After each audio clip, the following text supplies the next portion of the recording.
Good morning, everybody. Good afternoon, everyone else.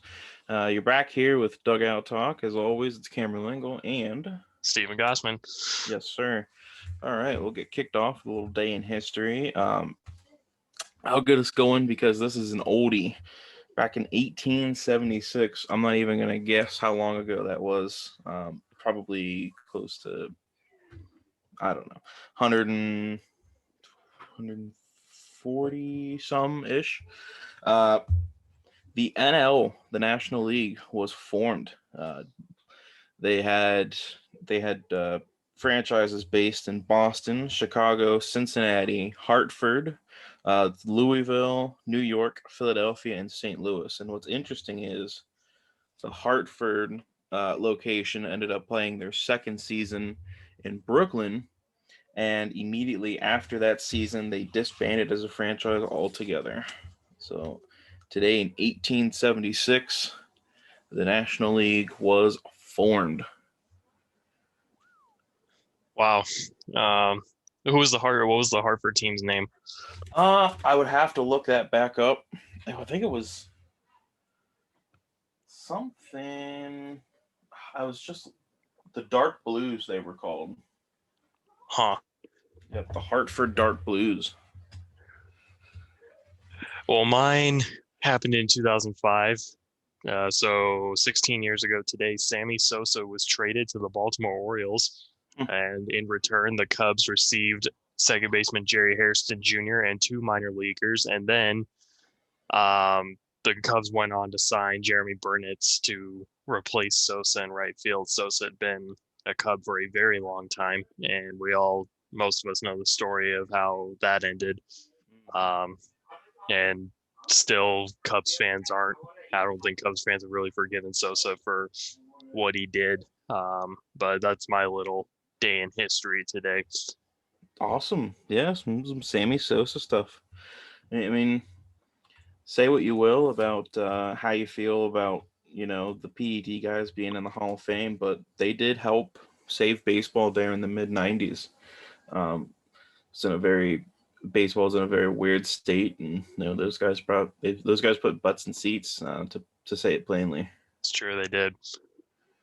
But today we're talking about a team that should put a lot of butts in seats this coming season. It'd be the New York Mets. They finished with the same record as the Nationals last season of 26-34. Um, on paper, this team looks like it should be a great team. Um, they're strong in a lot of positions. They lost very little in terms of players in free agency. Some older guys that it's good to get rid of their contracts. Some younger guys who struggled. Just to name a couple, right now, Yoenis Cespedes is still a free agent. I don't think the Mets have any intentions of bringing him back. Uh, Wilson Ramos and Erasmo Ramirez, they both signed with Detroit. Michael Wacha signed a 1-year prove-it contract with Tampa Bay. Not to mention they still have close to 10 guys still on the free agent market who don't have contracts. So it is possible you might see some of those names come back, but it's also possible that they bring in fresh faces and try to continue building this franchise up. But they've made some good offseason moves.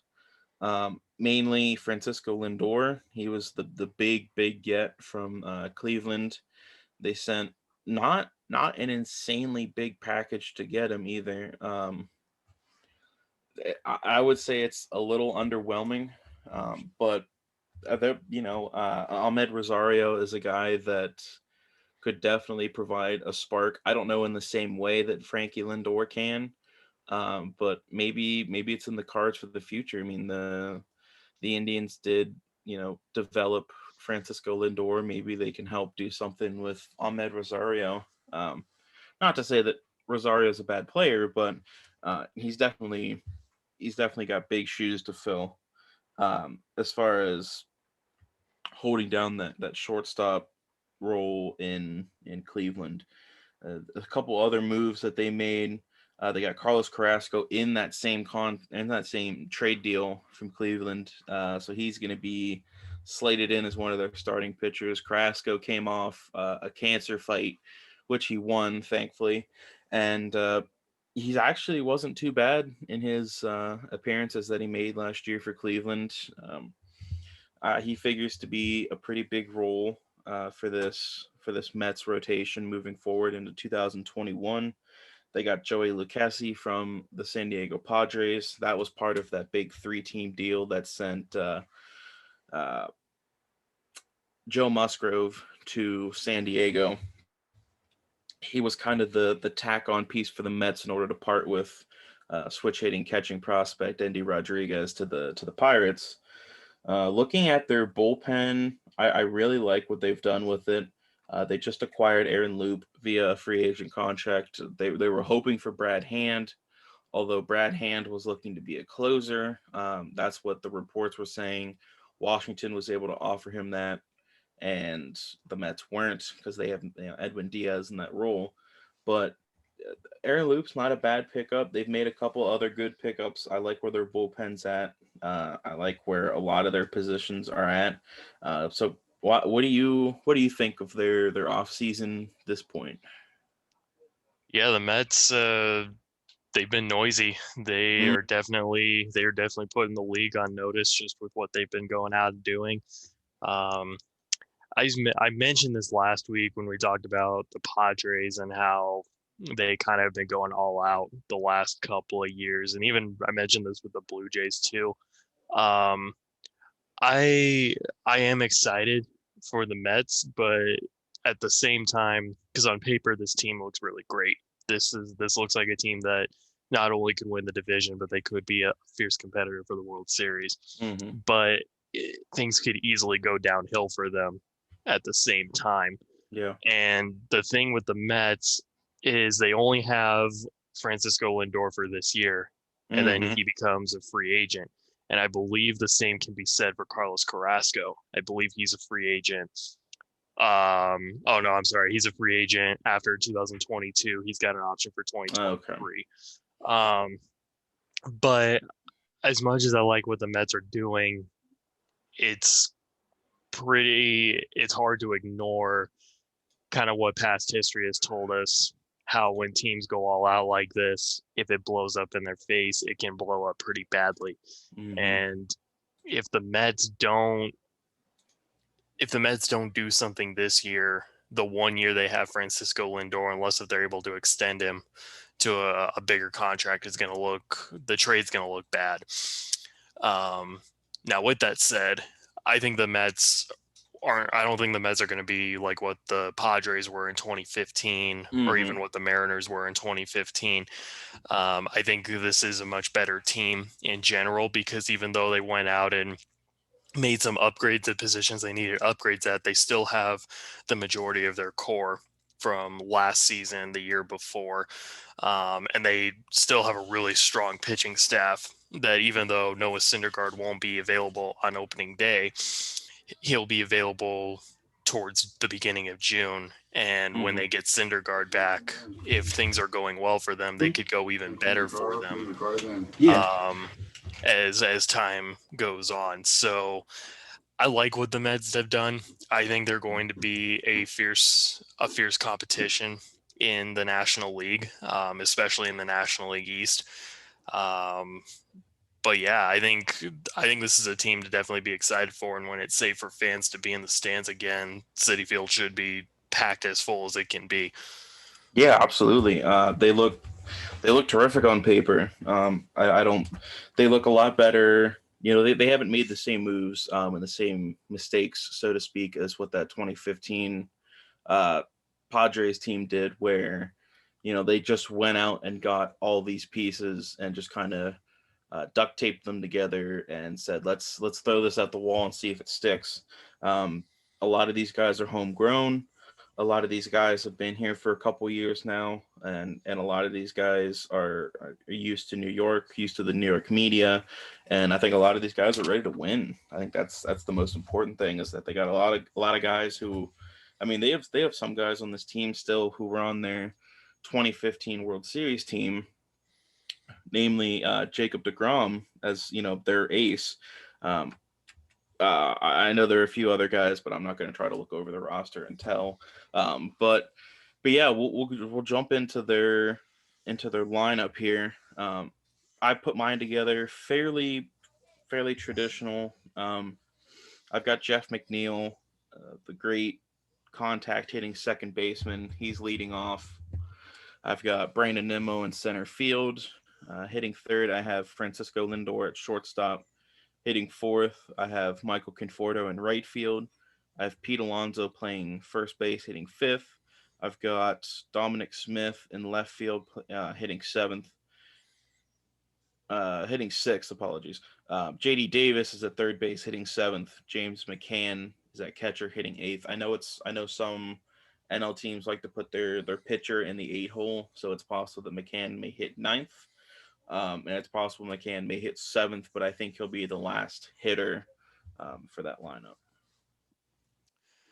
Yeah, my lineup looks different. It's got the same starters, but it's flipped around somewhat. Mm-hmm. I do like Jeff McNeil in the leadoff spot at second base. Oh, by the way, Robinson Cano suspended for the full Yeah, season because of a second PED test, so that is kind of a big it's a blow for the shame. Mets.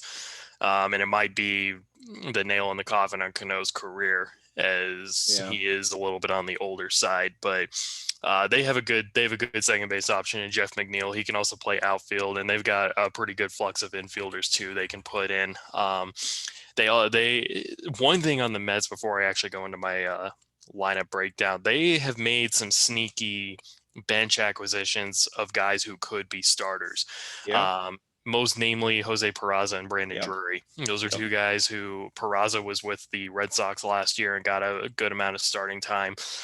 Drury got a good amount of starting time with the Diamondbacks and got some time in Toronto and New York the last couple of years.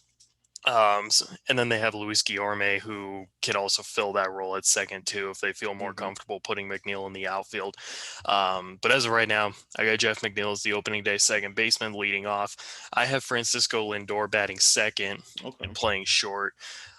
Pete Alonso batting third at first base, Michael Conforto in right field batting fourth, JD Davis at third base batting fifth, Dominic Smith in left field batting sixth, James McCann doing the catching and batting seventh, Brandon Nimmo in center batting eighth, and then the pitcher spot I've got in the nine hole. And I don't know if you all have noticed, but I'm really big on lineup alternation, which is like lefty righty, righty lefty. And I think the Mets are pretty left-handed friendly in the lineup, so I think it's going to be really key for them to balance that out with slotting right-handed batters in, even if it may be in some untraditional spots for some of these guys. But I think that's more or less what the lineup is going to look like. Yeah, yeah. Another guy who was a starter even semi recently was Guillermo Heredia, which they have as a backup outfielder as of right now. Whether he sees much time, I know Jose Peraza has a little bit of experience in the outfield. That'll be left to be seen. But Guillermo Heredia was a guy I was high on a few years ago. But so we'll see if he's anyone that helps them out. They have Jose Martinez too, who can Yeah, also fill some outfield and first base duties if yeah. necessary. And Tomas Nido, which I was just watching. I think it was some weekday. I had gotten lunch from somewhere. I was just sitting at the house. The Yankees weren't on yet, so I was just watching MLB Network, and the Mets were playing, and they had their backup catcher playing for the day, Tomas Nido. And I think he hit like two grand slams, or he hit like two big like 3-run home runs or something like that, something crazy. They're like terrible pitches too. I've never seen a guy like this ball was inches from the dirt and he just went down and got it. He's a bad And ball hitter. yeah, yeah, he was a bad ball hitter that day for sure. It was crazy, and I'm like, who is this dude? And so I looked him up, and I'm like, Tomas Nido. All right, yeah, that was a real cool little experience. But jumping over to their rotation and how that stacks up. I like Jacob DeGrom as the number one. He's not quite as fiery and feisty as his Washington counterpart, Max Scherzer, but man, they both get the job done. And they're usually 1-2 or like 2-3 or 1-3 in terms of Cy Young voting every single season. So I like Jacob deGrom as the number one, no doubt about it. I like Micah Stroman as the number two. I've seen some people project Carlos Carrasco as the two. I like Stroman as the two simply because he's been there longer than Carrasco has. I don't like to put all that much pressure on new starting pitchers, but I think Carrasco's talented enough to play in the number three hole for them. Uh, Slotted right behind Stroman, right out. I have Joey Lucchesi as the number four pitcher, slotted right after Carrasco, and then I have David Peterson as the number five starting pitcher until Noah Syndergaard comes back from his injury. Looking at it, even if Syndergaard, even if you just take Syndergaard out of the question, all right, if he's never existed, and David Peterson is their number five guy, this is still a really, really good rotation. You got a perennial Cy Young winner in DeGrom. You've got a guy who may not be in the upper echelon of starting pitchers, but is still very highly talented and very highly coveted in Marcus Stroman. Carlos Carrasco is about as rock steady as it comes. You can almost slate him in for close to 15, 20 wins, a 3.3 ERA, and he's going to go out and get you a little over 200 innings every single season. Joey Lucchesi had some spurts of bad luck with the Padres. Maybe was due for change of scenery. Maybe jumping back to the East Coast will help him out some. And maybe a new pitching coach will help him out some. I think Joey Lucchesi is set for a big bounce back season. I think he might be set for the next couple of years to run some good luck in there. And David Peterson, don't sleep on David Peterson. He's the number five guy in my rotation for them.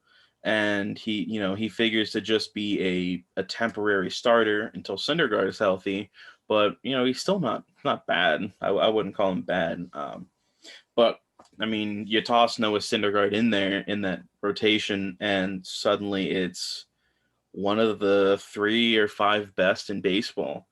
Um, a lot of guys who can throw heat, a lot of guys who can strike people out, and a lot of guys who can work deeper into ball games. Mainly Degrom, Carrasco, and Syndergaard all have a good history of easily working 6, 7, 8 innings per game.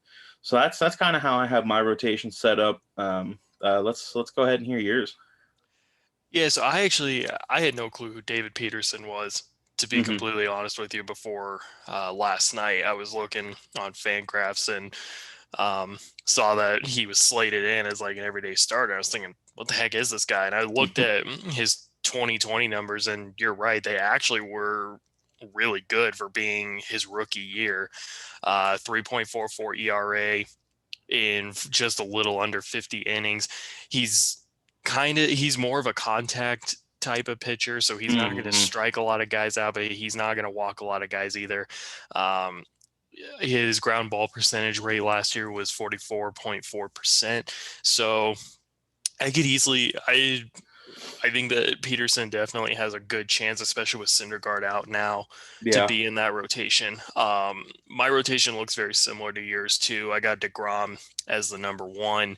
He's going to be competing for a Cy Young most Mm-hmm. likely this year again, which I believe it'll be his third. If he were to win it, I think it'd be his third Cy Young. So I've got him number one. I got Marcus Stroman number two as well. Carlos Carrasco, I've got him as the three. I have Peterson slotted as the four right now. Okay. And then Joey Lucchesi, I got him as the five, but I could easily see those two being flop because Lucchesi is the only lefty in that rotation Yeah. right now.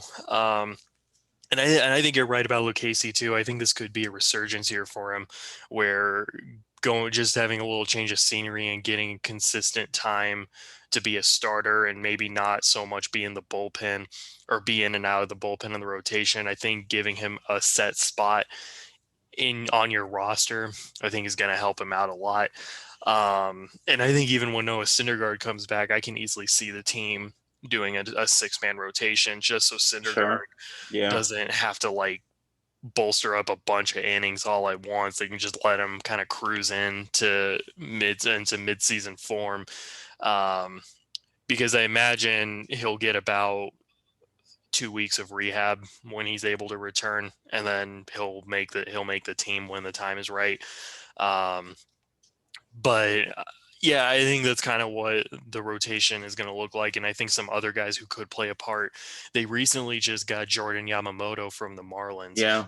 And I know Yamamoto was god awful to watch last year. Mm-hmm. But I think this could be a chance for him to kind of rebuild his value and rebuild himself. I think he could play a part in the rotation, and Seth Lugo's another guy to look out for Yep. to maybe be in that rotation. Yeah, Yamamoto, as early as 2019 was showing flashes of maybe being the up and coming guy for the Marlins. He certainly caught me by surprise. But yeah, it'll be interesting to see what they do with Yamamoto. David Peterson's he's like 6'6", I think. He's a big 6'6" guy. I'm not a huge fan of going lefty, righty, lefty in the bullpen, or sorry, in the rotation. Hence why I've got the 3 righties, DeGrom, Stroman, and Carrasco, and then the 2 lefties, Lucchesi and Peterson, as the 4 and 5.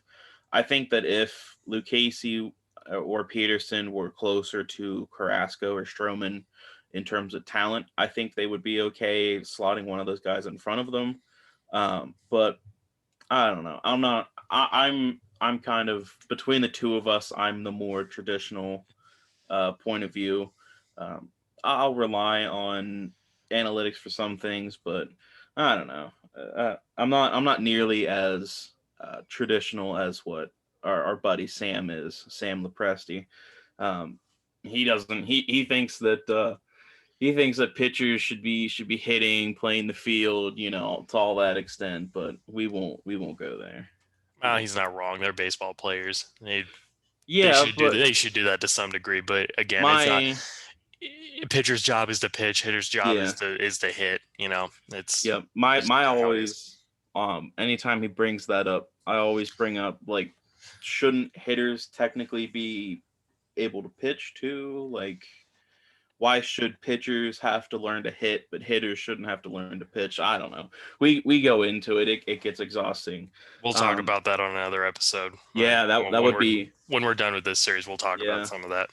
That would be cool to go into, One especially thing, if we got Sam on. One thing on Yamamoto, personally, I was shocked when I heard that he got DFA'd last week. But I also didn't know the inside story on how 2020 went for him. But I just realized he's never pitched a AAA level ball. So it could be, too, the Mets get him, but they send him down to AAA to get some of that work in and then bring him up later on in the season. So that then, he can get that chance to see that level of pitching, because making the jump from AA to major leagues that's quite a jump. It's not nearly the same competition level. I mean, we've seen guys do it. It's not an uncommon thing for players to make the jump. I'm going to try that again. It's not uncommon for players to make the jump from AA to major leagues. But when it does happen, sometimes it can have those consequences where a guy may not really perform the way they're expected to. So I would look for the Mets to maybe send Yamamoto to AAA to start off, and then kind of see how he fares down there and if he's ready to actually make an impact on the big league team. Because I think his 2019 was more of what we're going to see, but only he'll get better, because in 2019 he was 4-5 with a 4.46 ERA, which that's a lot easier to look at than his 18.26 ERA in 11 innings last year. So I think the Mets got a steal here with Yamamoto. They just need, I would just think that they need to let him have a chance to develop a little more and actually um, get some of that experience at a higher minor league level where he will see some potential major league hitters, and then come up to the show again and try again from there. Yeah, absolutely. His first five starts in 2019 were phenomenal. Um, Yamamoto's first five starts, he went 3-0 with a 1.24 ERA, and a K per nine essentially at 9. So he had 9.3 K per 9. He had a WHIP under 0.9. I think he had a 0.897 WHIP. Uh, and outside of his 5 losses that he had in no decisions and 6 no decision starts, he had a 2.81 ERA. In the 4 wins that he had a 1.5. But in the 5 losses he had a 9.93. So he kind of looks like one of those, when it's going good, it's going great, and when it's going bad, it's going horrible. He had one of those kind of seasons, because I mean, I would take a guy, I would bet on a guy who, as long as he gets you a no decision or a win, he had like a 2.2 ERA or something like that in terms of that. But when he gets you a loss, it's a loss. That's Well, in 2019 was his rookie year too, sure. and it's bound, and I've seen this trend quite a bit with pitchers just over the last 10 years or so, where when a pitcher first comes up to the majors, they tend to be a little more successful because teams don't know about them. Like, Mm-hmm. you can get all the video you want, but until you actually see the guy, you don't really pick up on things until a little later on. And like you said, in Yamamoto's first 4 career starts, Yep. he had a 1.2 ERA, which but then I think as Then time he goes fell apart. on, Yeah. he fell apart. But I think it's just because teams saw him and they knew what Yep. to look for, and that's typical for rookie pitching. I feel like the Marlins may have given up on him a little too quickly. Mm-hmm. But we'll see. I think the Mets got a steal here, and I would expect to see him up maybe a little later in the season. If even if he has a good spring training, I would think he would still fare better to just go to AAA for a little bit, even if it's just for like a month or 2 or month or 6 weeks. Yeah, I agree. I agree.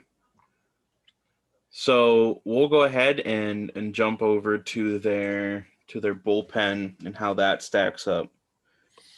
I like how this bullpen is set up. If I was a major league general manager, I would be happy, and I think this would be a bullpen similar to what I would set up in a realistic setting. I like Edwin Diaz as the closer. I know he's been up and down as a Met, but I do like him as the closer. I think that every day that he gets under his belt in New York and as a Met is another day closer to really turning it on and lighting it up. It's not too it sorry. It wasn't that long ago that we were talking about him potentially breaking Francisco Rodriguez's single season saves record. It's And true. that was 2018, I Yeah. believe. Yep. So Edwin Diaz is still a guy that is going to go out there. He's going to throw 100 plus almost every pitch. He's got a great slider, and I think being in a winning mentality finally is going to really help him. I know the Mets as a whole have had some down years, and I look for him to kind of feed off that energy. He's a big energy guy. I think that when times are going tough for him, he has a tendency to kind of get down on himself. But if he can, feed off the energy that I think this team is going to resonate in 2021, then I look for him to get right back up there, 40 plus saves, maybe even 50 plus saves. The only thing that may stop him from getting 50 plus saves is they do have other guys with closing experience, mainly Trevor May. Uh, Miguel Castro has a couple in his career. Dellin Betances, the former Yankee, he's got closing experience. Yuri's Familia, not too long ago, was kind of like the Mets closer on and off. Even Brad Brock has some closing experience. So I think this bullpen is set up really well to complement Edwin Diaz and to not put too much pressure on him. But to go into the rest of it, as I mentioned, I do have Trevor May, Miguel Castro, and Dylan Betances. Uh, you could say anything you want about those three guys as far as where they'll slot in 8, 7, 6, is in terms of innings. I think any of them can pitch any inning. I like Dylan Betances as probably the 7th inning guy. I like Trevor May as the 8th inning guy, and Miguel Castro is kind of an any point in time middle relief pitcher. The same goes for Uris Familia. Same thing goes for Brad Brock.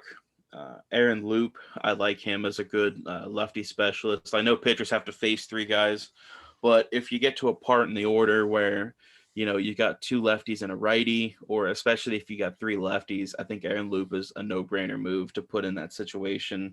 And Seth Lugo, like we had talked about, he's going to be probably their main long relief pitcher.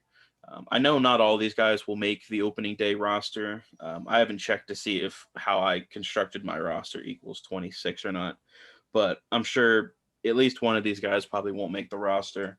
But I like Seth Lugo to make it as their main long relief pitcher slash insurance in case David Peterson maybe has some struggles to start his second season. But I don't know. I can't stop saying good things about this bullpen. I don't know what your thoughts are, but I really like it. Yeah, I like this bullpen too, actually. I think this is going to kind of be what makes the team. Because the offense looks good, but I could see some inconsistencies being there. The rotation outside of DeGrom, I see some hiccups kind of here and there, but this bullpen seems rather consistent. And by the way, Edwin Diaz had a much better season last year. Yes. He pitched in 26 games. He got 6 saves. He was kind of taken out of the closer's role last year, but I would imagine that manager Luis Rojas is going to give him another chance to get that closer's role back. 1.75 ERA last year. I think Diaz is going to be just fine. I think his first year being in a new ballpark may have messed with him a little bit there. But outside of Diaz as the closer's role, I like Trevor May. I think May could be a setup guy, maybe middle innings guy more so. I think I like Betances more as a setup man to Edwin Diaz. And I know Betances has definitely fallen off the radar a little bit the last couple of struggled years. with injuries in his Mets career to this point. Yeah, he's not the same Dylan Betances that he was when he was with the Yankees, but I feel like that this could be one of those years for him too, where he could refine his groove and kind of resurge back into some of the top reliever talks in the league. Miguel Castro, I can also see being a setup kind of guy. Seth Lugo, I like him as the long relief starter, emergency starter. By the way, Seth Lugo can hit. I don't know if you've ever watched him, but that guy can hit for being a pitcher. Kind of reminds me of Michael Lorenzen from the Reds a little bit. So who knows? He could even be like a pinch hitting specialist if they need someone and they don't want to burn their bench. So I like Lugo as like a long relief emergency starter. Uris Familia, I could see him competing for the closer's role too over the course of the year because he was the Mets closer for a long time. And then Aaron Loop and Brad Brock, I like those veteran pieces in the back end of the bullpen as well. They also have Jacob Barnes who could play a role in on the team this year. I have a feeling he's probably going to start. Well, actually, he doesn't have any minor league options available, so he might not. I think spring is going to be he's going to probably either make the team or he won't. But I think Barnes could play a part on this team going in. I know he's been less than ideal in his major league career, and he's been hopping around. He's been hopping around teams the last couple of seasons. Had a forgettable year with the Angels last year, but I think the Mets could give him, if the Mets give him a chance, I think he could play a part on this team. And then Jordan Yamamoto, I think, could be a bullpen piece as well. They also have Sean Reed Foley, who they got in the Steven Matz deal, as well as Steven Tarpley wasn't in that deal, but they got Steven Tarpley who could play a part, and then Arodys Vizcaino, who's a non-roster invite, I'm pretty sure. So they have a lot of options in the bullpen. And if some of these guys are willing to take some AAA starts to Mm-hmm. the year, if they do run into some injuries, these guys could easily step up and be in that mix for them. So keep an eye on this Mets bullpen. I think this is going to be what really makes the team. This is what's going to make the team a winning team is the bullpen, more so than anything, I believe. Yeah, because any innings that starting rotation doesn't eat up and gobble down, that bullpen's going to come in and lock up. Uh, Crazy thing about Yuri's Familia, he's only like 31. I thought for sure Familia was, 34, 35 at this point, kind of in the twilight of his career. Nope, he's 31. That's crazy. I had no idea. No idea. He was on the same Mets team. He was on the 2015 World Series roster, and he was also on that 2015 Mets team with a guy that no one's really heard about for a few years, Henry Mejia. Um, Kind of a weird side turn, but Henry Mejia was the guy that got busted for PEDs, and uh, I believe he I believe he hit all three and got suspended for Yep. life. He got three, I Um, think, within like a year and a half or something like that. yeah, but he did I believe reapply and get accepted for reinstatement semi recently, sometime in the last 2 years, I believe. But yeah, that's just a little side note. Because I kind of remember those mid 2010s Mets teams a little more than I should. Um, I don't know why. I know a lot of the guys who are on that team. It makes sense. I'm going to be honest with you. I actually like the Mets. I mean, of all the teams in the National League East, the Mets are probably they're my team, and Yeah. I know that it's easy to crap on the Mets whenever you get a chance, but deep down I'm excited for this team because it's like they actually look good for once, Hmm. and they're not going to be the laughing stock of baseball anymore, hopefully. Yeah.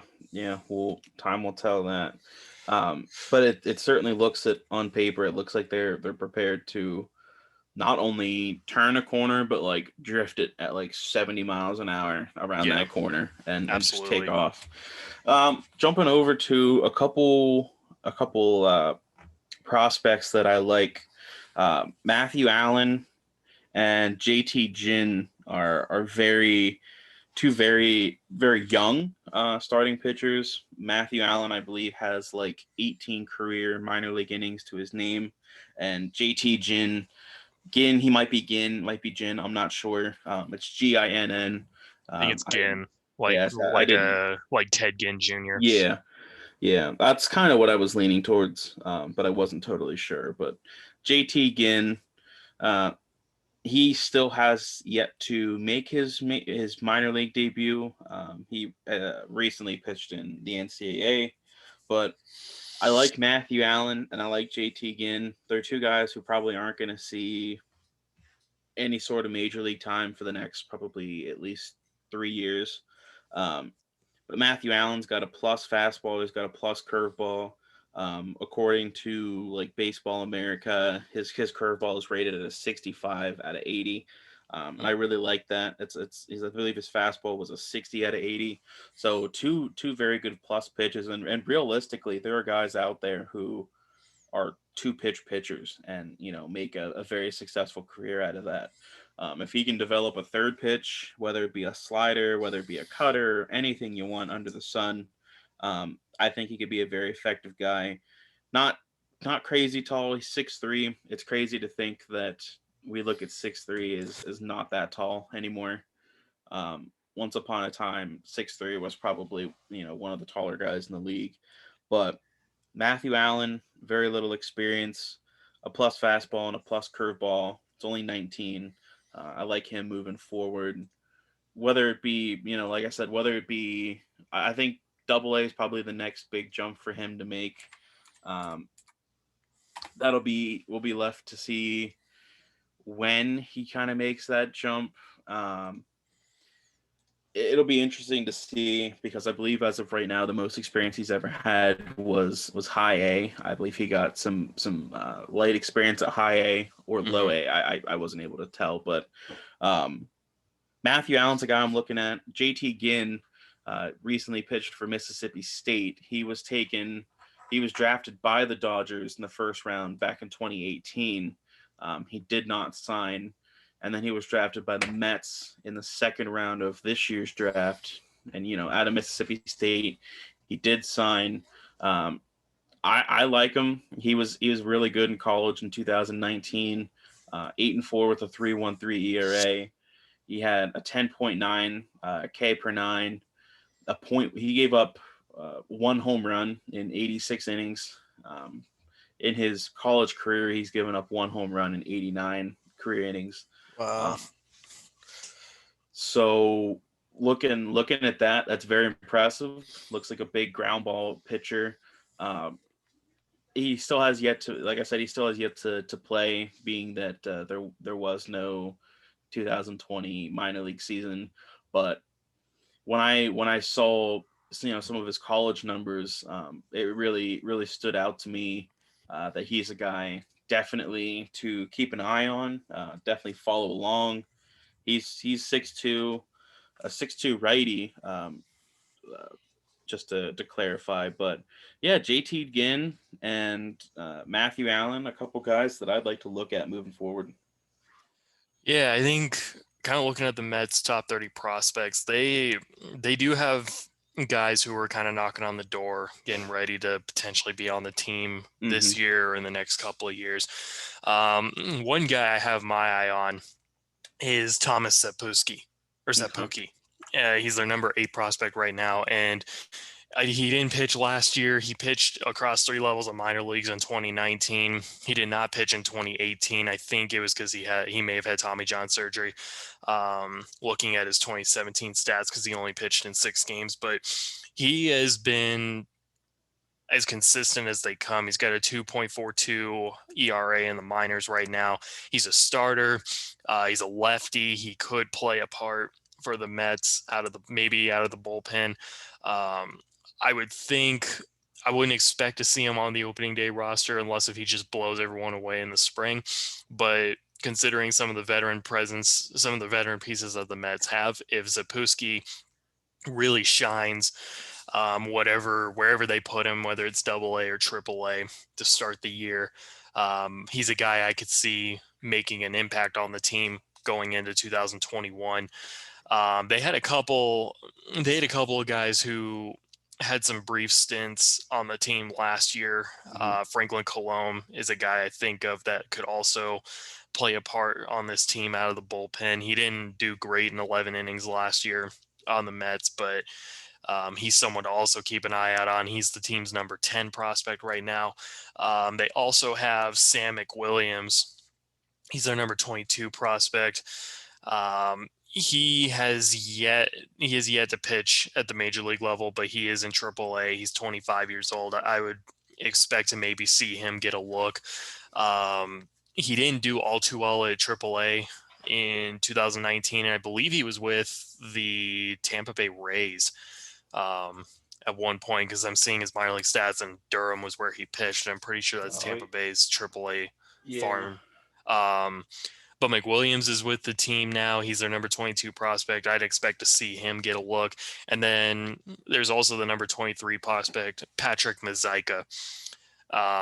He's a catcher / first baseman. He's a killer of an on-base guy. In lifetime, he's a consistent hitter. He's a 278 lifetime hitter in the minor leagues right now. I imagine he'll probably start the year in AAA, but he's another guy I think the Mets fans should keep an eye on as a potential impact on the team at some point this year. And it seems like he's going to play a part to some degree on the team going forward too. Yeah, absolutely. Definitely a great list of guys who, like you said, are knocking on the door, ready to push it down and ready to make names for themselves. I think the biggest thing will just be finding spots. On paper, this team looks like it's fairly set. Unless Jose Peraza is a non-roster invite to spring training, so it is possible that maybe he doesn't make the team. Maybe that could open up a spot for one of these young guys. Time will tell us there, but As far as predictions go, uh, I like the Mets to be anywhere between 84 and 97 wins. Um, I think that I think that they're definitely due for a winning season, but I could see it anywhere from what 84 wins to 97. 84 wins probably gets you third, maybe second place. I believe I had the Nationals at 82 wins, so 84 as a floor would get you second place in my standing predictions, and 97 would get you second or third place as well. I think the Phillies. We'll talk about them tomorrow. The Phillies, I think, are going to be their main competition for second place. But yeah, I like this Mets team, and I like their chances at 84 to 97 wins. Yeah, it's pretty similar to what I've got. I think 85 wins is kind of their medium, I'd Hmm. say. Um, Although, just kind of like what I said earlier, with how when teams go all out like this, it's pretty easy to see if there's problems. Sure. Um, so I'll say that 77 wins is probably their floor. 85 is a good medium, but I could see this team winning 90 games. Hmm. I think for the Mets, it's just really going to depend on how everything plays out. Yeah. They're kind of their own worst enemy at this point. They have a grand opportunity sitting in front of them, and it's either going to go really well or it's not going to go well at all. So I could really see anything happening with this team, but I like them for roughly 85 to 90 wins, no fewer than 77. Yeah, absolutely. I think a lot of stuff would have to go wrong for me to give them a losing record. Um, as much as a lot of things would have to go right for them to get anywhere close to 97 wins. I think 97 wins for them is DeGrom. Stroman gets close to being a superstar level pitcher. Carrasco proves that he's healthy and he's an innings eater. Lucchesi has a bounce back year. Syndergaard comes back and is Thor. Uh, Francisco Lindor leads that offense. James McCann provides some good everyday security at catcher that they really haven't had for a few years. Their bullpen is stout. Dylan Betances is lights out. A lot of stuff would have to go right for them to get to there. Um, but yeah, I like the Mets. I like the Mets moving forward. I do too. I agree with you 100% there. And with that said, that'll do it for us today. Appreciate you guys taking a listen, whether it be for 5 minutes or close to 50 minutes now. Really appreciate it. All your support. Just literally just watching the video for us is support, and I appreciate it. If you're listening, I appreciate it. Like especially if you've stuck around this long. I know we've both had a couple bumble steps along the way today, but I do appreciate you guys sticking around, and I appreciate you guys following us on Facebook, staying up to date on Twitter, and just watching our stuff on YouTube. Absolutely. Be sure to follow us on our social medias. YouTube channel is Dugout Talk. Facebook page is Dugout Talk. Username is at Real Dugout Talk. And then the Twitter handle is at Dugout Talk 1. Like Cameron said, we're going to talk Phillies tomorrow. Hmm. So if you know any Phillies fans or, if you just really like the game of baseball, be sure to tune in with us tomorrow on YouTube to listen to our thoughts on that team. And if you know anyone who likes the Mets, be sure to share this podcast with them as well. Yeah, absolutely. Well, it's going to do it for us. Thank you for tuning in again. I'm Stephen Gossman, As always, I'm Cameron Langle. and we are signing off. We'll see you tomorrow. See you guys.